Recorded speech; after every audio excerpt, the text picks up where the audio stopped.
Hey bitches, welcome back to another episode of Confessionals. Today's topic is going to be quite triggering. It is going to be upsetting. I'm going to talk about something that boils my blood, that grinds my gears. We're going to be talking about something that affects a lot of women in the world, an illness. A very nasty illness that affects the women that have it and the women around those women that get to witness that behavior.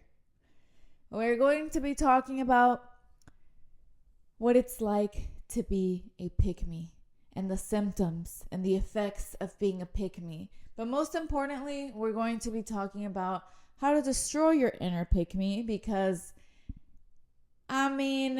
we've all been conditioned to have a little bit of pick-me in us. A pick-me is somebody that alters their behaviors and their personalities to appease to the male gaze. And they will do anything and everything to make themselves attractive and desirable to males, even if it includes embarrassing or taking down another person or another woman. It is very severe. It is a very severe illness. It makes me want to get violent. But I need to add the disclaimer that pick-mes do deserve some sort of grace because they are not men. At the end of the day, pick-mes are still women for the most part. So they do deserve a little bit of grace. They deserve more grace than the men inflicting harm. But, when you are a pick-me, you just uphold that negative behavior. But yes, the pick-mes that I've witnessed, the pick-mes that I've experienced, oh my God, I just can't. I remember being little and being conditioned to look a certain kind of way or behave a certain type of way because boys won't like me, because how am I going to get married? Especially in Latino culture, it's very prominent. So I've grown up with it my whole life. I've been conditioned to be appealing to the male standard and whatever. But I think in the worst ways that I've experienced it is in the bitches that go full force with it, that commit to the bit. And everybody has committed to some extent, right? Nobody's innocent here. Nobody's innocent unless you have the perfect environment around you. But we're all guilty to some extent. But the bitches that commit to the bit, okay, that's where it pisses me off. But anyway, I think some of the worst kinds of pick-mes are the following. I'm not going to say the worst as the first one because I want to save that for last because it's extra juicy. But I'm going to start with just a few that I've seen.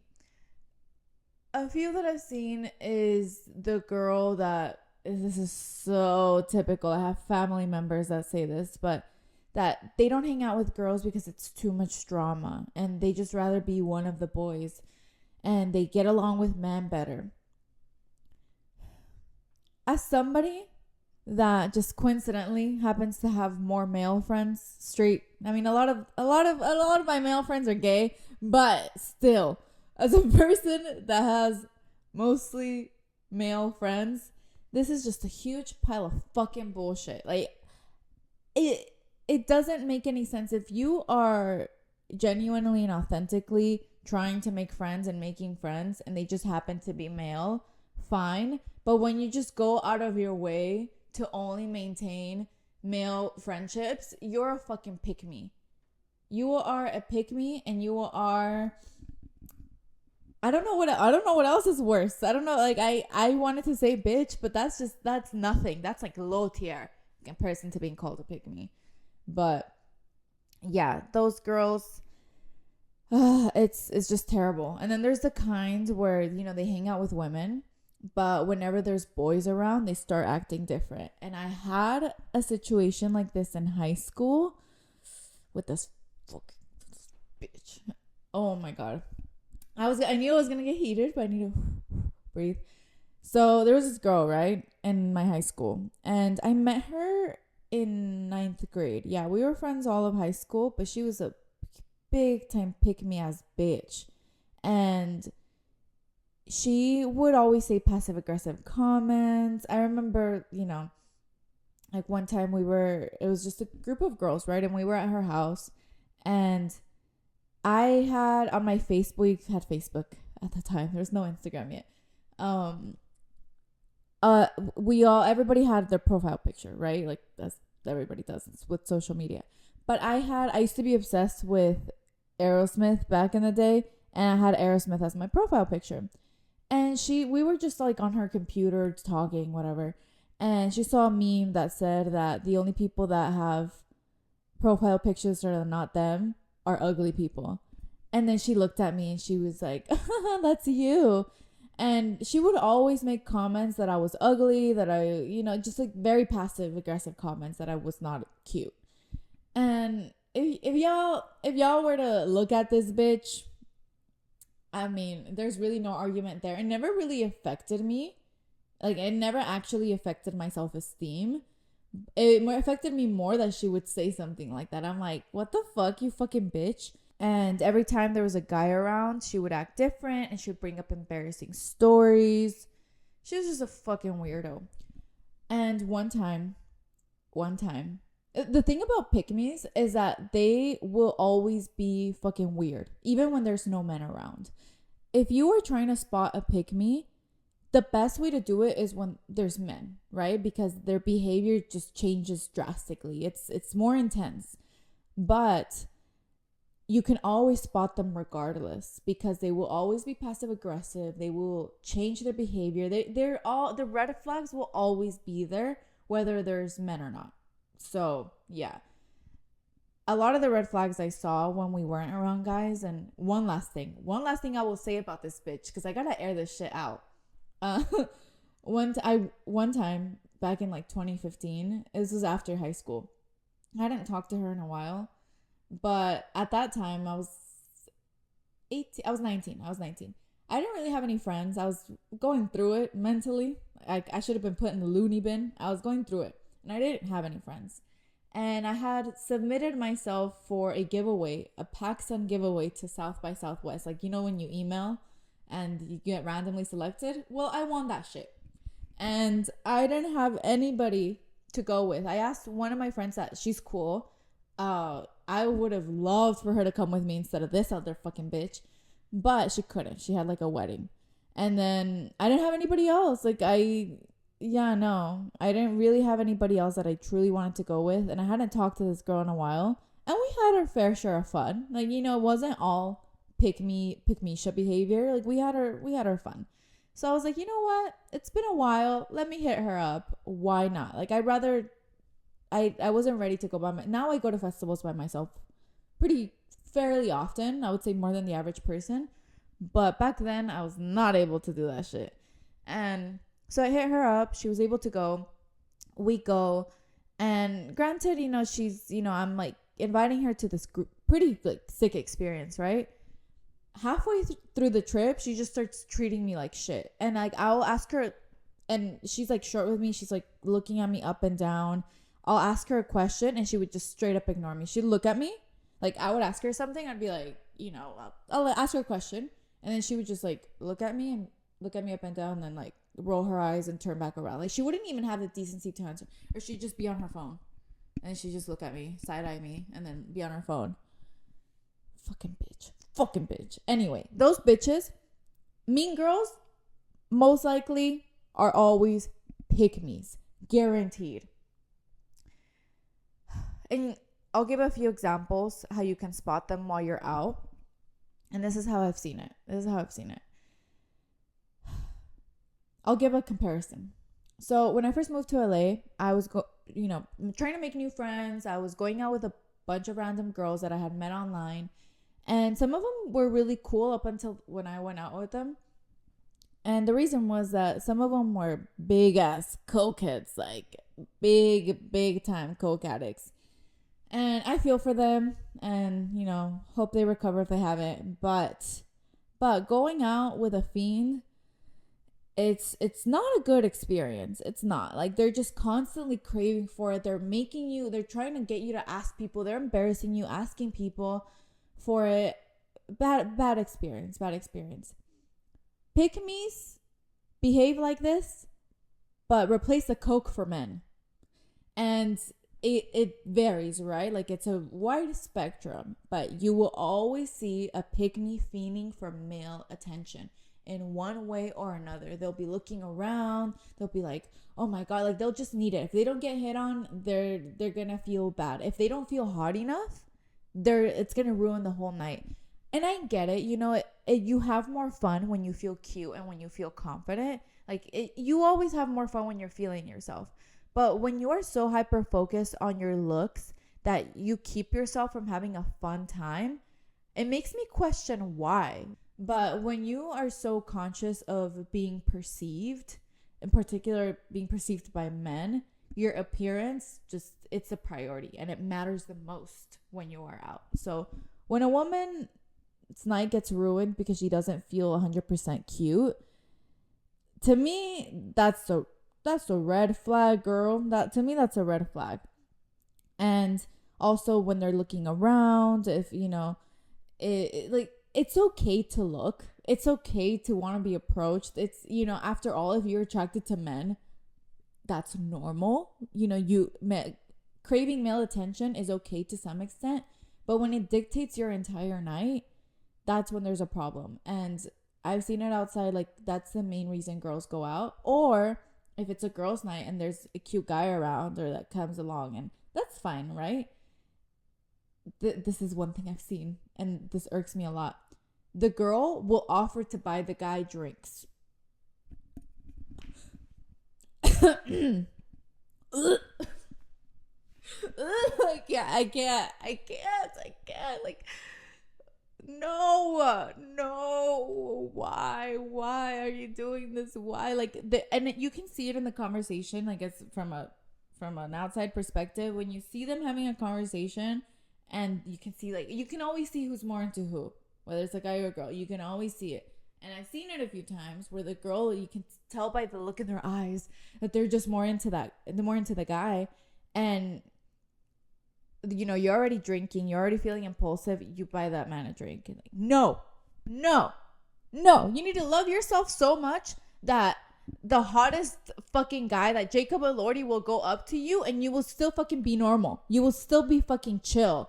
And you are still going to maintain those high standards. Ma'am, you have no business buying a man a drink.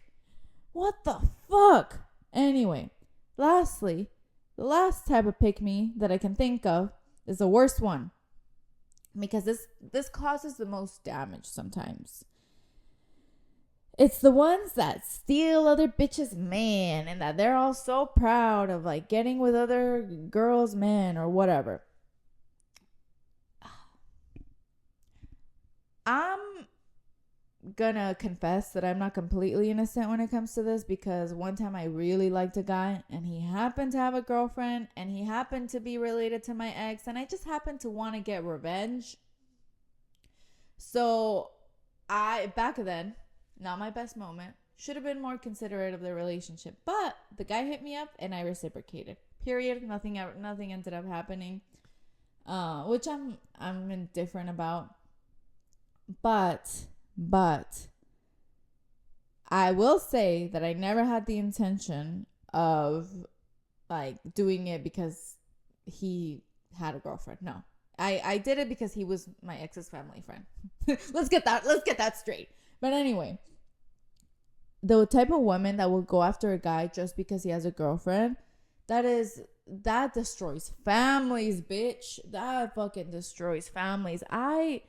My friends' boyfriends, dude, I'm repulsed by them. Even if they're cool ass guys, even if I'm like, you got a gem of a man, even if I'm happy the relationship exists, I wanna stay far away from that man as possible. If the conversation exceeds a minute, I'm already uncomfortable. And it's not because I feel like tempted or anything like that. It's just it's more the opposite. Like that boundary, I want to keep it large and strong. Like I don't ever want to even run a minor risk of crossing any lines. I don't know. My body just rejects it. I don't really have a in-depth explanation. My body just rejects a deeper interaction with a friend's boyfriend. Like that's just I care about the friendship so much, and I care about my friend so much that that's just the reaction that my body naturally gives. But yeah, that's just me though. That's just me. I've seen some girls just do the most, get with married men. And I saw a bitch. This happened once. Oh my God. This probably happened a few more times. But I mean, I've never been in love until now. And seeing a bitch flirt with your man, dude, worst motherfucking feeling. Especially when they're smooth about it and when they're like sly, when it's hard to tell whether it's flirting or not. That is the worst because it's kind of confusing when it happens because you can't believe it. It's not like straight up flirting, but they'll say something regular in a flirty tone. And oh my God, I just want to punch a bitch so hard. That happened to me, and I still want to punch the bitch. I still want to punch her in the motherfucking face. I want to break her fucking nose. But anyway, I'm getting too violent. Oopsie. Yeah, that to me, that is the worst kind of pick me. And I really think this intro is fucking long as hell, dude. Oh my God, I don't want to start over. Okay, this episode's gonna be a little lengthy. Maybe I'll have to. No, I won't make a 2-part now. Okay, I will conclude my intro. With this. I really think that the reason these girls try and steal other girls' man is because they're desperate for love. They just need it so bad, and they want to be chosen. And men are easy, men will fuck anything. So typically they get rewarded for that behavior. They'll try to get someone's man, and more than half the time they're probably successful because men ain't shit.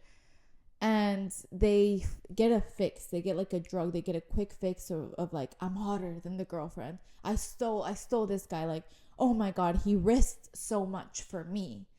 And that thought process just boosts their ego with air, because there's no substance to that. Because if you were actually a secure person, you would have absolutely no need for that. So you'd feel good enough on your own.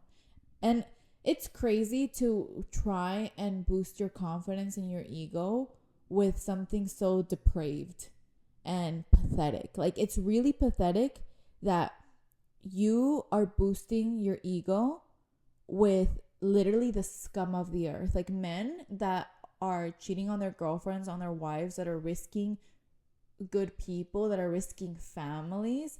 Like, you're letting those people be your validation, because everybody needs some sort of validation. That's fine. But when you need validation from trash, from the scum of the earth, and that is somehow enough for you temporarily, oh my God. I mean, it just tells you where that person is, right? And even though I get a little bit heated thinking about Pick-Mes, because I've been personally victimized by the fucking Pick-Mes, I do think it's just sad. Like, sometimes my anger just goes away and I just feel sad, because it's just the sign of some severe mental issues, which we can all struggle with. It just manifests in different ways.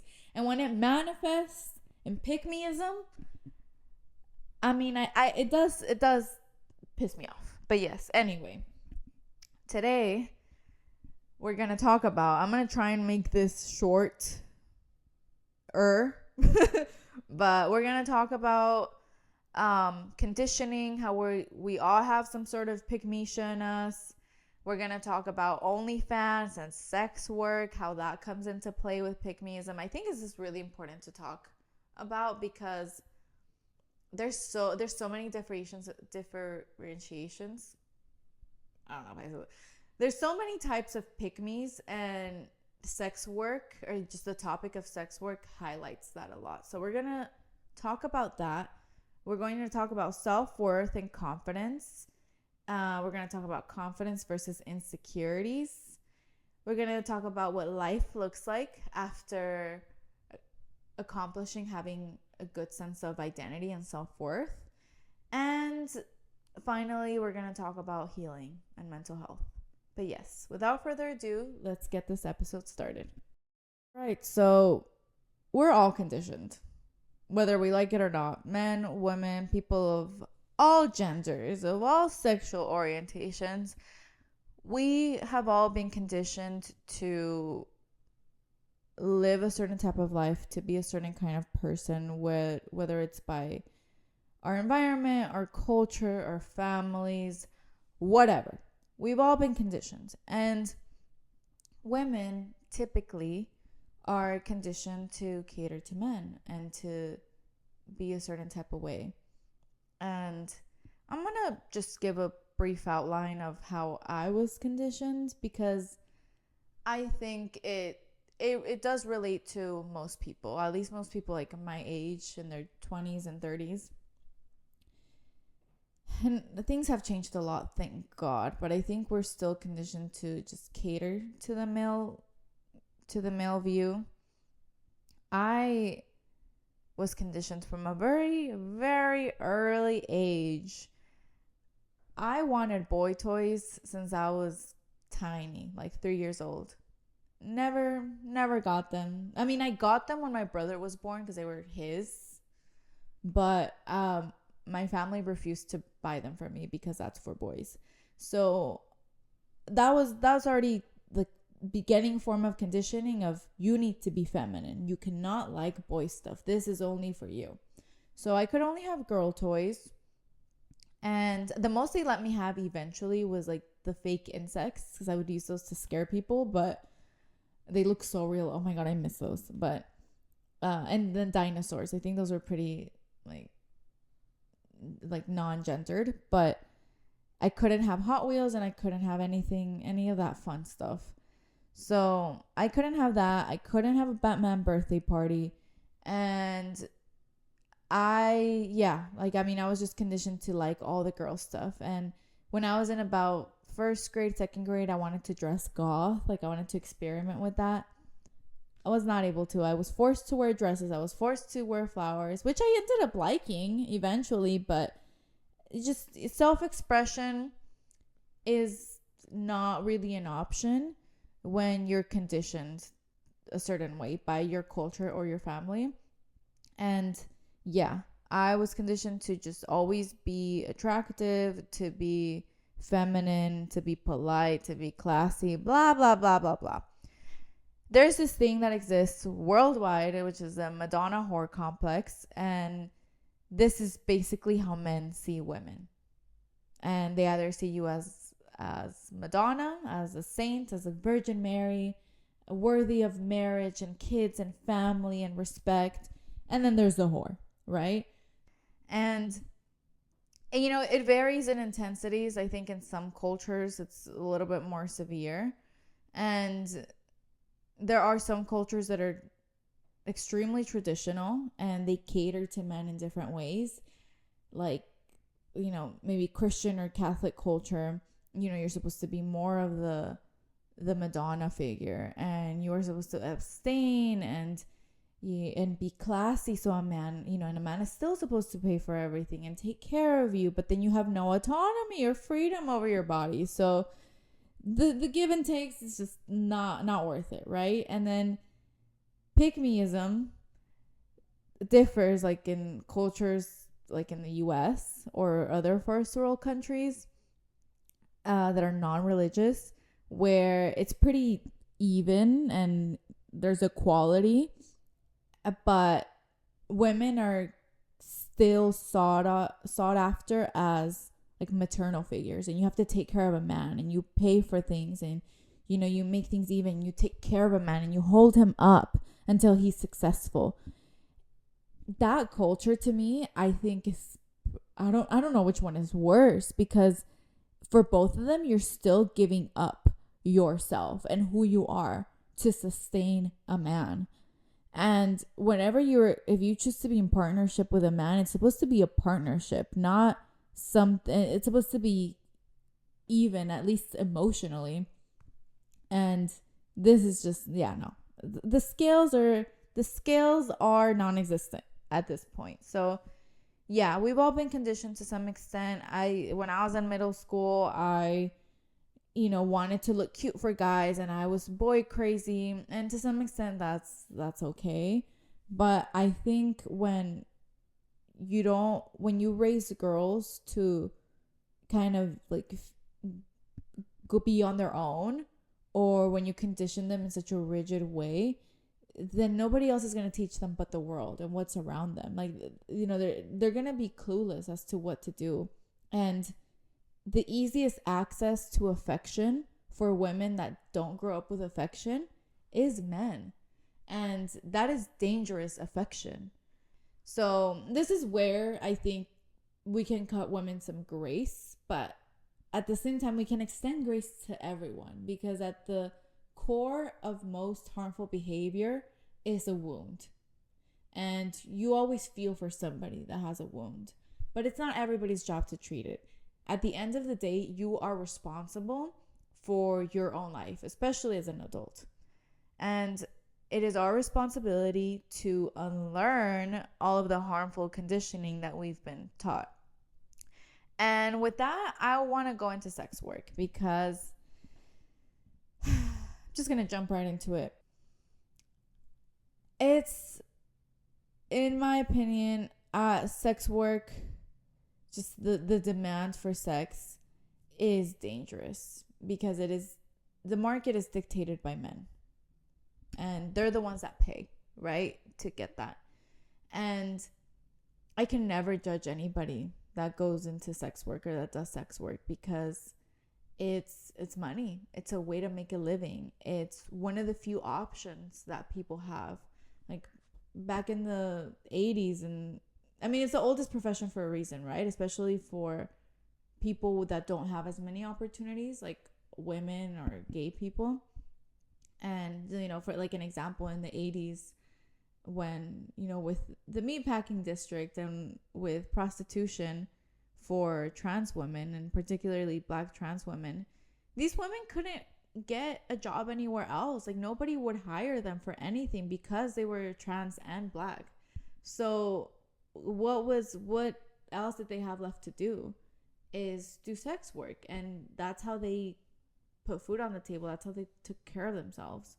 And so you can never really judge anybody for doing this. And whether it's a situation like that where it's your only option, or whether you have a lot of options, I don't think it's fair to judge people, because when it can be so lucrative, more lucrative than going to college and investing in a degree, when you can support your family, when you can support your kids with that, I mean, the only thing to blame here is the demand for it, and it is men. And I strongly believe that. I do think that women play a part in upholding this, and there certainly is a way to manage it and to change things socially, but it doesn't start with women. I don't think it starts there. It doesn't start with women giving up their source of income. Like, that's not going to fix the issue. If anything, it might even make it worse, because there's a demand for it. So men are going to find something regardless. The root of the issue is literally this men, and it's the way that they are conditioned. During the pandemic, I dabbled into OnlyFans, and I never felt comfortable doing any like full on like sex stuff on there. So I kept it pretty mild. But even that I felt so disgusted, and I didn't like it. Like, I liked taking the pictures. I liked looking cute. I liked being sexual. I just didn't like who I was doing it for, because at the end of the day, you are doing it for people that you're not attracted to. And the money never bothered me. It was just like the messages, the people, and a lot of the times I didn't even know what they looked like, but I just felt so disgusted, and I did not have the stomach for it. I did not. And I also like dabbled in having sugar daddies, and just like same thing, like sending them the same pictures I'd post on Instagram or OnlyFans. And I realized that soon after that, I'm like, no amount of money is worth this. It's not. It's really not worth it. I never gave too much thought to sex work as a negative thing. I did a little bit, but once I experienced it in some level, it made my mind turn. It made the wheels in my brain turn, and I came to the conclusion that this is not good. I don't think sex work is inherently bad, but it's bad. Sex work is bad right now in the world as we know it, because of the way that it is treated, and because who is doing the buying and how they're doing the buying, and just the way that it's been built. It's absolutely disgusting. And I have a hard time picturing it be built in some other way, at least at that grand scale, because I think sex work can be fine in a lot of ways. Like, it can be pretty neutral. I have a hard time seeing it being like a good thing, like an altruistic thing. But maybe for, in certain situations, it can be altruistic. I have a hard time thinking about that. I do think it can be neutral, but on a grand scale, I think it's harmful. I think it's harmful for women. I think it's harmful for men. But again, I want to clarify again that women are not the people responsible to fix this problem, because we didn't create it. Women are just trying to make ends meet, and gay people, they're just trying to make ends meet. And when you have a multitude of options, and this is going to give you the most profit, or a profit that's going to help out your life, you can't reject it. And that's the way the system was built in the world. Men built this world up for them to have the most opportunities, and for them to have the most historical leverage. They've been in the workforce since forever. Women have been in the workforce since like the 20th century.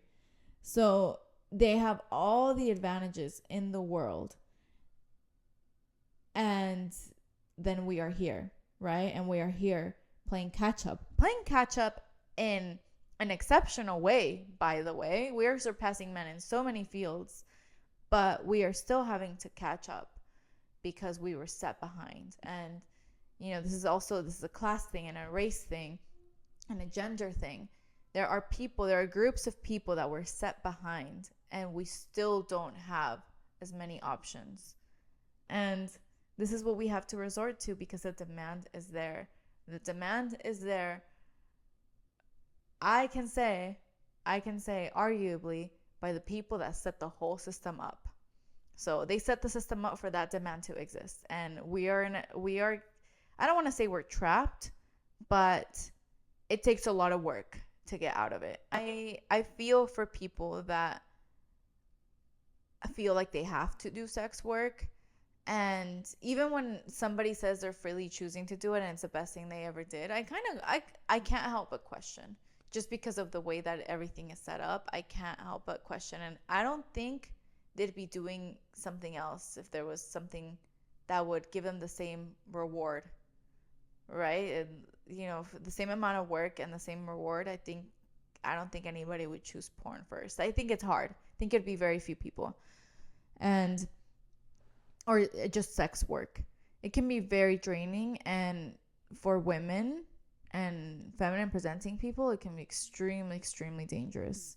But so that's why I would never judge anyone for doing it, and I'm intrigued to listen to their perspective and their experience, because they're the people that are worth listening to, and these are the people that you learn from, and you learn more about the system by listening to the people that have that participate in it, especially in this way, because the other participators, the ones paying, I mean, there's never harm obviously in listening to everyone, and I would be open to listening to that perspective, but I do believe that there is less depth and more impulse and more privilege with that perspective, and more addiction too. So, you know, there's a sad shit there too. But anyway, I don't ever want to judge people that do sex work. Because I've done versions of it, so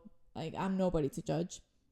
And since we're talking about Pick-Mes, I noticed that there's two types of Pick-Mes when it comes to discussing the topic of sex work, and at least from what I've seen. And one type of Pick-Me that I've seen is the one that is just so desperate for male attention that they will do sex work for free or for cheap, and they don't necessarily need it, or they could, if they need it, they could be making more if they knew how to play the game, but they are so desperate for the validation that they just do it, and they just participate in it because men look at them and because men pay attention, and they just crave that so bad. I had a friend, and obviously this friendship didn't work out, but she was always talking about OnlyFans, making OnlyFans and her sex videos, and she was, you know, she'd do her hustle, right? Like sending videos to guys that would pay her, and she would tell me how much she would charge, and I'm like, she was a hot girl. Like back then she was fucking hot, and she would charge like $100 for like a full-on pussy video with like a dildo and shit. And I'm like, girl, I charge that for a foot picture or for a bikini picture. Like, why are you charging so cheap? And she'd be like, no, like I just want to give, like a good service. Like, I'm just trying to give a good service. Like, I'm not interested in that. Like, I'm just trying to get money and give good service. I'm like, give good service to who, bitch? This is not a Chick-fil-A. This is your pussy, bitch. What the fuck? Like, why are you gonna charge 100 when you could be charging like 3 or 4 for that? Oh my god. So there's that. And then she would show like her nudes and all her sex videos to just like random men at bars. And I'm like, girl, why are you doing that? Like, why? Like, and I would get upset, and I'd be like, dude, like, this is dangerous. And sometimes she'd be working alone because she was a bartender, and she'd be working alone, and she'd be showing this to all her fucking customers. And I'm like, girl, you don't have a security guard. Stop doing this. This is fucking dangerous. And she's like, she would just ignore me, right? And yeah, like it's dangerous to be a pick-me. It's dangerous for you. And nobody is to blame for anything bad that happens other than the person committing the crime, if there's a crime that ever results from that. But as a woman, you always have to be conscious and aware of your surroundings and the world you live in. You live in a fucking disgusting world where men do terrible things to women, where you are considered prey. Please just protect yourself. And yeah, so this was very infuriating to me because I was just like, I was worried for the bitch. Like, why you are fumbling a bag? You're not even doing sex work, for a bag, really. Like, you're just doing it because for the attention. That's worth more to you than the money. And you're putting yourself in dangerous situations. So that pissed me off. And I feel more for that type of pick-me, but it is very infuriating to be around them when then they put you in danger, or then they start talking about your sex stuff, and they try and do like lesbian shit with you to appeal to other guys. That's when it just, I can't deal with it at all. And then there's the other type of pick me, I kind of hate this pick me way more though. Oh my God, this is worse. And they won't put you, they may potentially not put you in as bad of a situation as a former pick me, but I still don't like this bitch. I still kind of like dislike her way more than the first one. And it is the bitch that will shame sex workers and that will shame people for wearing revealing clothing or being a certain type of way. Ugh. Okay. I need to chill. I wilded out too much on this shit. I wilded out way too much. But yes, I don't even have to explain this type of bitch. I don't, because everybody has experienced this type of fucking pick-me-sha. And they will say like, oh, they're the Madonna in the Madonna whore complex, and as soon as they see a whore, it's their or like a whore in quotation marks, right? It's their opportunity to slander them and make themselves look like wifey material to men. Disgusting. But yes. Anyways, I'm done with that because I am pretty sure I'm going to go overtime for this episode. I want to talk about self-worth and confidence. I think at the core of destroying your inner pick-me-sha is having self-worth. Is knowing your worth. It is having true, like just intrinsic confidence. That is one of the main destroyers of any pick-me-sha symptoms that you might have, because a pick-me-sha at her core is an insecure ass bitch that does not know her worth, that is dictated by volatile emotions and constant need and desperation for male attention, because there is no worth there. They rather seek their worth in the scum of the earth, in scum of the earth men. That is how little self-worth that they have to gather it from the fucking swamps of the earth. Anyway, having self-worth isn't easy though. Developing confidence is not always easy, especially if you come from a bad background. This is something that can be a little difficult to achieve and can take a lot of time. But I think one of the main things that is necessary for having self-worth is self-awareness. I would say self-awareness is at the core of confidence, because when you are self-aware, you are able and you have the capacity and the tolerance to be honest with yourself. To be honest with yourself about positive characteristics and also the negative ones. And when you are self-aware of the negative shit, then you can take the next steps. That's the first step towards change and to taking accountability, because we're all human. Nobody's perfect. We've all done some pick-me-sha shit in our past, and we have to take accountability for that. We have to take accountability for any potential harm that we've caused to people. And that builds confidence, because I don't know, I think when people are avoidant of their flaws, it just reinforces that flaw and it just makes things worse. It's like a snowball effect. And when you take accountability for your negatives and you are self-aware, it hurts. It's like a pinch. It hurts, but there's so much relief that comes after that. There's so much relief in the truth. And it's easier. Like that's really the hardest part. Like taking accountability and being aware of your positives and your negatives is that's the hardest part, and everything else is easier after that. I think the next step after working on self-awareness and taking accountability is being committed to change, because I've also witnessed a lot of people that are very self-aware, but they're just kind of complacent with who they are. And they're like, you know what? I'm just an asshole. I'm just a pick-me. Whatever. I like male attention. I'll do anything to get it. Fuck it. I've seen people that are like that. And they just genuinely don't care. They're kind of sociopathic when it comes to it. So I think that's not really true confidence. That's just, or self-worth. Because when you have self-worth, like the first step is just self-awareness. And when you are aware of a negative trait that is not honoring your self-worth, then you kind of want to change it, right? Because you want to achieve, like, self-worth is the goal. So it doesn't stop at self-awareness.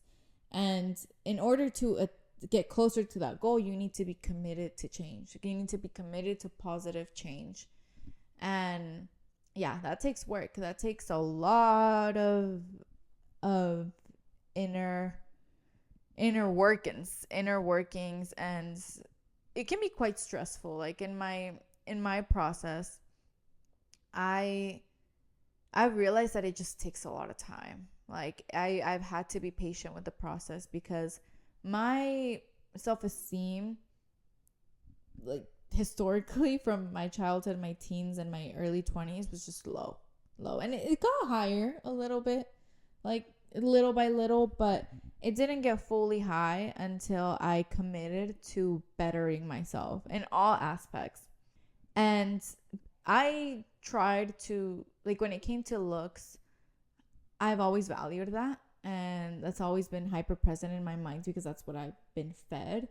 And I think to some extent, I still have, these negative influences around me when it comes to appearances. But one thing that has helped me a lot is acknowledging the actual value of beauty.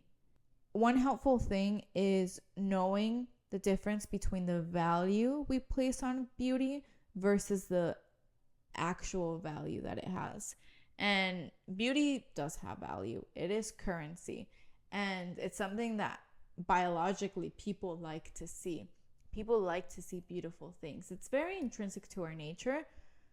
But the value that we place on it is just sick. Like, it's fucked up because we teach people, and more specifically women, we teach women that their entire value as a person comes mainly from the way that they look.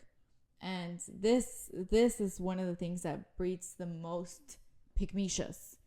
It is the hyper focus on looks and beauty and being attractive, because not only do you want to be the most attractive and you're already competing, but for who? For men, because men are conditioned to only see women as property and as valuable for their looks. So we internalize that and we say, okay, men created the system that we own, that this is the most valuable thing in us. So you in turn internalize it and then project it. And yeah, I mean, in my own life, I've had to come to terms with the fact that it's not that important, and I'm going to be ugly one day, or at least not as pretty. I'm going to be old and my beauty's going to fade. And I care about it, and it makes me feel good to be attractive. I think man or woman, like, it feels good to feel attractive. But sometimes, like for example, doing this podcast or taking pictures, I think I don't find myself attractive a lot of the times in different angles, or when I gain weight and my face starts to look a little different, or I see pictures of some years ago and I'm like, damn, I looked better in this period of time. Like, I don't find myself fully attractive all the time. I don't feel myself 100% all the time, but I've trained myself to not place so much value in beauty so well that it doesn't really matter. So, like, if I take a picture with a group of people and I don't like the way I look, it doesn't really affect me that much. Like, I think what affects me more now, thank God, is when I look really good. I'm like, oh my God, I look so good. Yes, bitch, send that to me, please. But if I don't look good, I'm just like, okay, whatever. Like, it's just a picture. It's just a picture. And even if I do look bad that day, like, I don't, who cares, dude? Who cares? Like, why am I gonna let that ruin my fucking day? Why? It doesn't make any sense that you may not look as cute one day. Maybe you look a little busted. Like, why would you let that ruin other things that are way more valuable in your life? Like time with your loved ones, being outside, listening to music, dancing. Really, bitch? Like, when you really think about it, it is so sad. It is so sad that we let a bad hair day, a bad fucking skin day just ruin everything.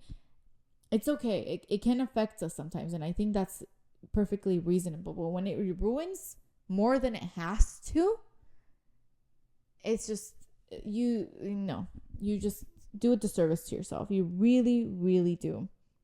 I think another important step into accomplishing self-worth is assessing who you are right now in the present moment. Assessing your positive qualities, your negative qualities, and just accepting that. Like, accepting yourself for who you are at this point in time. And if you are truly on that journey, you're going to love yourself for even being aware of the fact that you need to go on a better journey and that you need to grow. So once you're able to assess like who you are and where you're at right now, you can see your negatives, like what you need to work on, with what things you need to fix, and you can do that. And then you can look at your positives, and everybody has like beautiful, positive, redeeming qualities, right? And once you're able to focus on that, you can work on amplifying those. So you amplify the good and you minimize the bad. It's not easy, but it's pretty simple. And another thing is treating yourself with respect. And a lot of the times when you don't have self-worth, it's just very easy to disrespect yourself, to be engaging with men that cheat on their partners, or to be engaging with terrible friends that enable your poor behavior. And that can be really easy. But when you are on a journey of self-growth, you have to commit to treating yourself with respect, whether you feel it or not. So in the beginning stages, you're probably not going to feel super confident or like you have a lot of self-worth, but because you are committed to the goal, you're going to do what you would do having already accomplished the goal. And that is treating yourself with respect. That's probably the most important thing, just because it saves you from so many situations that would fuel the negative behaviors, right?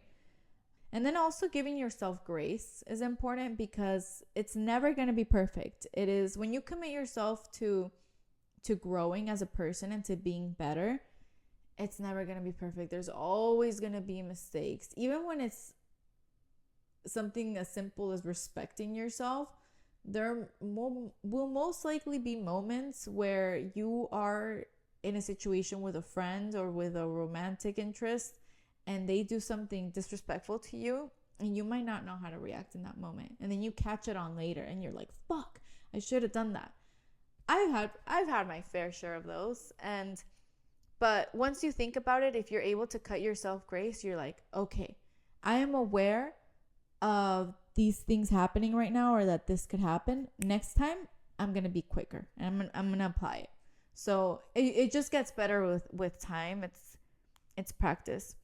And I also want to talk about the difference between confidence and versus having insecurities, because I think the main difference is that insecurities can be managed, whereas having confidence is more of a general sense of being happy with who you are or being happy with where you're going.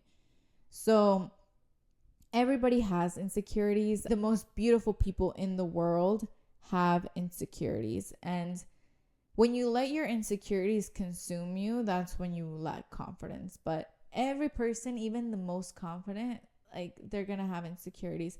I would say right now that I don't know if I've reached peak confidence, but I would say if I haven't, I'm not far away from it at all.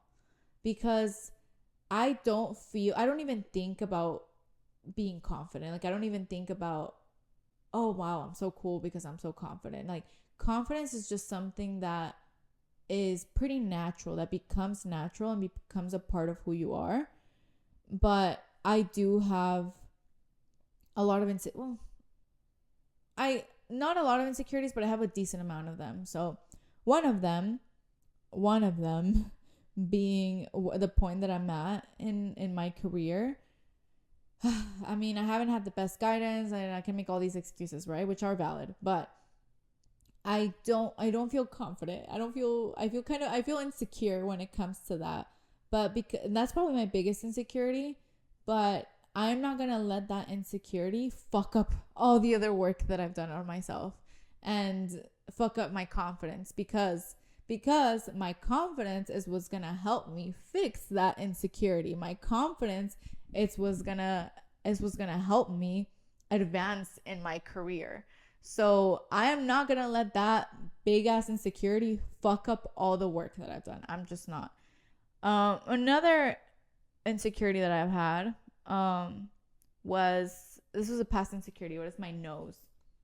I used to have a bump on my nose, and I had a nose job, and I fixed that shit.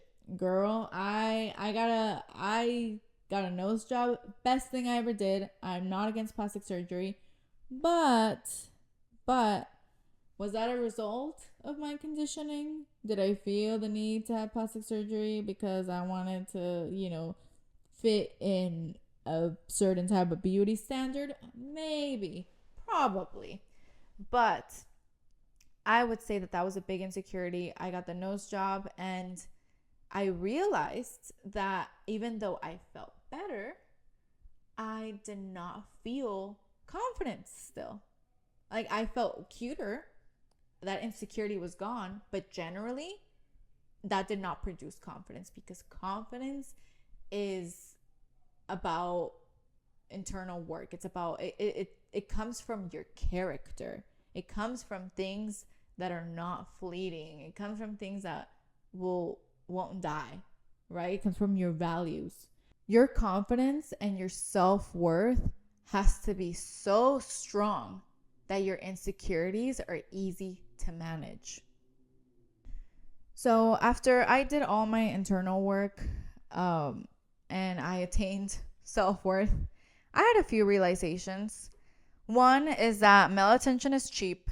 Duh. We already knew that. Male attention is so fucking cheap, but it's so accessible. It's so easy. And I think that's why men seek after it a lot too, is because it's just the easiest to attain. It's a quick fix. And I don't want to shade good men. I really don't. But this is a pretty general problem that exists, and it's that male attention is cheap. At least, and it's cheap when it's given to women, because it's just there's really no value to it. There's no respect. It's just nasty. And I also realized that maintaining high standards becomes easy, and it makes life easier. Before I had high standards, I had troubles with friends. Like, now I have a hard time making friends that are not at a certain level of their own growth journey. I really can't be friends with a person anymore that is stuck on self-destructive behavior. Like, I can't do it. Even if I will always see the worth in people somehow, right? Especially people that have been my friends in the past. I've known them. I've known their positive qualities. I've known their secrets, their lives, and I see their worth. I see their worth, and I see their potential and how much they can do. And I feel for them, and I hope that they are able to get there. But now, ever since I raised my standards, I've lost those friends, and I have a hard time maintaining friendships where they don't see their worth. Because I can see it, but they don't see their worth, and at the end of the day, they don't see mine. They only see my worth for what I can provide for them. because they need a fix, because they need validation, because they need something, because they're empty. So it's really hard to maintain those friendships now, and maintaining those self standards just weeds out a lot of people. But I did lose a lot of friends that I had for years, and on our growth journey, I don't like using the term you outgrow certain people, because it kind of insinuates that you are better than someone, and it's not like that. I just think that it's really easy for people to get stuck in self-destructive behavior. I mean, I've been there. I've been stuck in a loop before. So I understand how hard it is to get out of. But yeah, now that I've worked so hard to get here, I just can't be a public servant to friends. Like I can't. Like that can't be my only source of value to the friendship. Like I need to have inherent value as a person in our friendship for that friendship to work. I've also developed way stronger boundaries, like again, and that's just part of everything, because I'm maintaining high standards is just having boundaries. That's really all it is. And because now I have the boundary of like, I will only meet people that have done the work to grow themselves and that hold themselves accountable and that truly see my worth. I am able to uphold that boundary, that if you don't, then we can't be friends. And it's also easier to spot red flags. Because I've experienced a lot of different kinds of relationships, I know what these red flags look like, and I know what the high standards look like, and then I know what anything that isn't that is pretty much a red flag. And I'm also able to spot those red flags within myself and when I fuck up. And that is the beauty of being in healthy relationships, is being able to hold yourself accountable, because the people that you're in relationship with, they have done the work to hold themselves accountable. So you can hold each other accountable when you have blind spots. That's the beauty of healthy relationships. And there is honestly nothing more fulfilling than to be in community with that.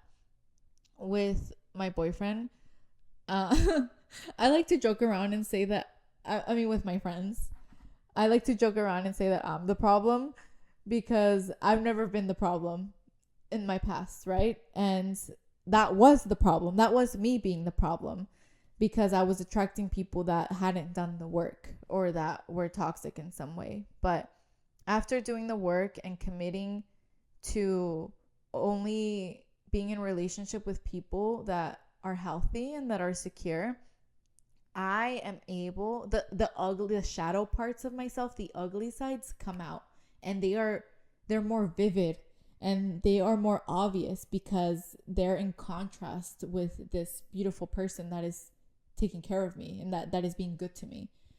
And that applies to my friendships and my romantic relationship. And it's hard. Like, it's hard to see a mirror of yourself. Like, it's not pretty and it hurts. And you feel guilt. So much guilt. But, I mean, that's the beauty of healthy relationships, is you are able to hold yourself accountable, and there is grace, and there's room. There's room for growth. And yeah, I just love that. And you're also, because of that, you are able to love better. You are able to become a better friend, a better partner, better lover, better sibling, better son, daughter. You're just able to give love better. And it's a win-win, bitch. It's a win-win. Lastly, this episode is so motherfucking long. So long. Oh my God. Who let me talk this? I yap so much, dude. Like, why do I yap so much? I love yapping. I really want to make a career out of yapping. And I love this yapping. Like, this is sacred. This shape is sacred for many reasons. And one of them is yapping. One of them is the ability to have an amplified yap. But anyway. Lastly, I want to talk about healing. You have to commit to healing. That is the most important thing, because when you are focused on having, or when you want to have a better self-esteem, when you have to achieve confidence, when you want to undo all your toxic upbringing, whatever, there's always a wound for the most part when it comes to these toxic behaviors, right? There's always even if it's like deep, deep, deep in there.